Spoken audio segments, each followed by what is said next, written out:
3, 2, 1. Pleased to be joined by Thunderbirds analyst Pat Gregoire on this episode of The Breakdown.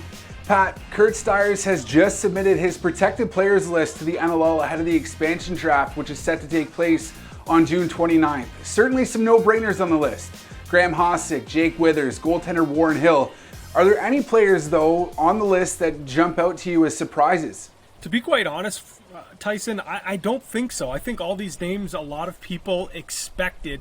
I just think that this was a very difficult decision for Kurt Stiers. I think when you first look at the list and see the absence of names like Cody Jamieson, Stephen Keogh, Ryan Benesh, Mike Burke, Scott Campbell, I mean, the list goes on and on, but these guys are unfortunately right now free agents. So Kurt Stiers had the opportunity to leave these guys unprotected and worry about some of their younger core. Now you have a guy like Tyson Bell who you went out and used some assets to pick up. James Barclay, you mentioned some of the other bigger names like Graham Hossack, Austin Shanks, Jake Withers. These are cornerstone pieces of the franchise. Clark Peterson, another name that hasn't even been named yet. A young star getting ready to bud in this league. So a lot of big names. Kyle Jackson, a veteran, another guy that, on that left-hand side that will have to step up once guys like Cody Jamieson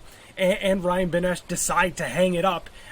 He's going to be a guy that's going to need to fill in as a top contributor on that left-hand side. So some hard decisions that had to be made, but I think Kurt Stiers and Mike Kersey and this leadership group did a pretty good job picking out some of these cornerstone pieces.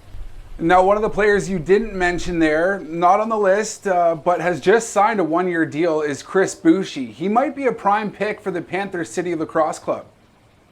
Absolutely. Chris Bucci, just a guy that unfortunately, due to numbers, really never got an opportunity to get a full-time position with this Halifax Thunderbirds team. And it has nothing to do anything against Chris Bucci. He's a very talented player. When he did get in the lineup, we saw him score some electric goals.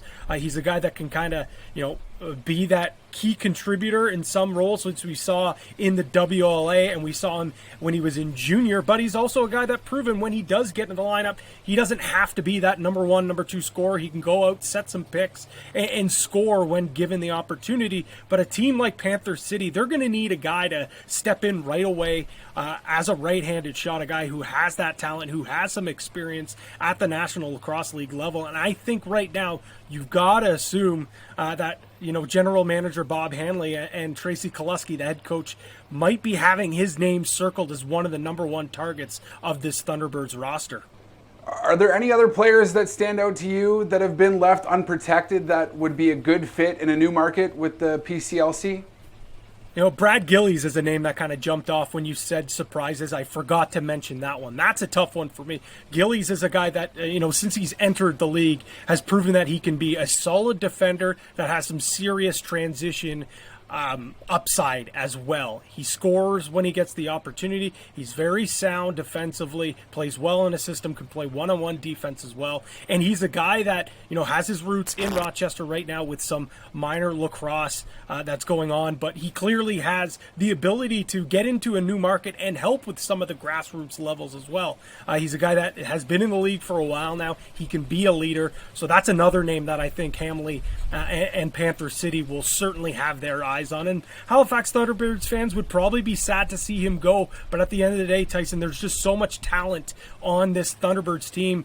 You know that Kurt Stiers, Mike Kersey, and this entire coaching staff and management staff know that in the process they are going to have to lose a talented player. They're just lucky this year there was only one expansion team, because in previous years they actually would be losing two players instead of just the one.